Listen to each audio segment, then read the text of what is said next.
Hello everyone, চলে এসেছি দুপুরের খাবার নিয়ে।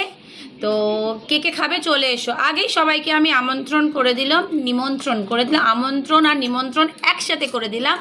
তো কি কি খাচ্ছি সেটাও বলে দিই। আজকে থার্সডে, তো পুরোটাই নিরামিষ। তো আর বলো কি কি বানিয়েছে মাম্মা?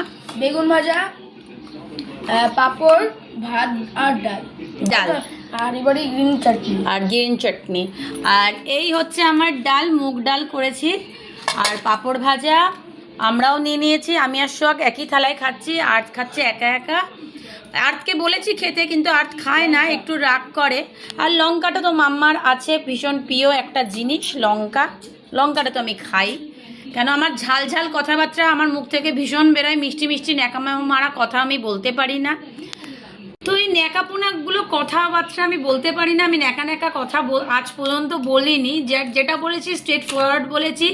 যার ভালো লেগেছে তো ভালো লেগেছে, যার খারাপ লেগেছে তো খারাপ লেগেছে। তো এই ন্যাকা মানে অসুস্থ হয়েও ঘরে কোনো দিন পড়ে থাকিনি, কাজ করেছি। তো তার জন্য আজকে এই দিনটা আমাকে দেখতে হচ্ছে। ঠিক আছে, আমি আগেও বলেছি এখনও হচ্ছে। ঠিক আছে, প্রবলেম আছে, সলিউশন আছে, ভগবান আছে, মা বাবা আছে, শ্বশুর শাশুড়ি আছে, সবাই আমার মাথার ওপর বড়রা আছে। তো কোনো চিন্তা নেই। আজকে এই কথাটা বলার একটাই কারণ হচ্ছে যে একা একা খাবার বানাই, একা একা ছেলে মেয়ে নিয়ে খাই।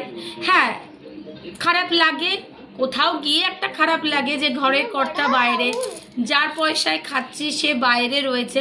জানি আমার হাতের রান্না থেকে যেখানে আছে খুব ভালো মানে রাজকীয় খাবার সে খাচ্ছে, এমন না যে সে না খেয়ে রয়েছে। কিন্তু হ্যাঁ, আমাদের সাথে যে স্মৃতি রয়েছে তার, যেমন পাঁপড় ভাজা, ভেন্ডি ভাজা, ডাল আলু চোখা, যেগুলো তাকে দিলেই তার মুখে একটা হাসি চলে আসতো যে আমার আর কিছু লাগবে না, মাছ মাংস লাগবে না, তুমি আমার জন্য এটাই বানিও, এটাই রোজ বানিও।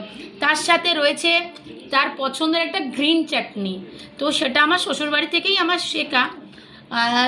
সেটা হচ্ছে ধনে পাতা, তারপর রসুন আর একটু টমেটো, নুন, এইসব দিয়ে একটা পেস্ট। তো আমি তো ভীষণ এই খাট্টা মিঠা জিনিসগুলো ভীষণ ভালো খাই। আর আমি ভীষণ একটা চুলবুলে টাইপের। তো হ্যাঁ, মন খারাপ থাকে, তার মধ্যেও আমি হাসি। কেন, পাগল, সাইকো, মেন্টাল আমি, সেটা প্রমাণ করতে হয়তো একদিন না একদিন তাকে কোর্টে গিয়ে দাঁড়াতে হবে যে আমার বউ পাগল, আমি পাগলের ওষুধ খাইয়েছি আমার বউকে।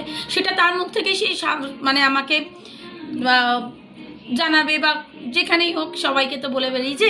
ঠিক আছে, চলো শুভ দুপুর, চলে এসো খেতে একসাথে সবাই মিলে।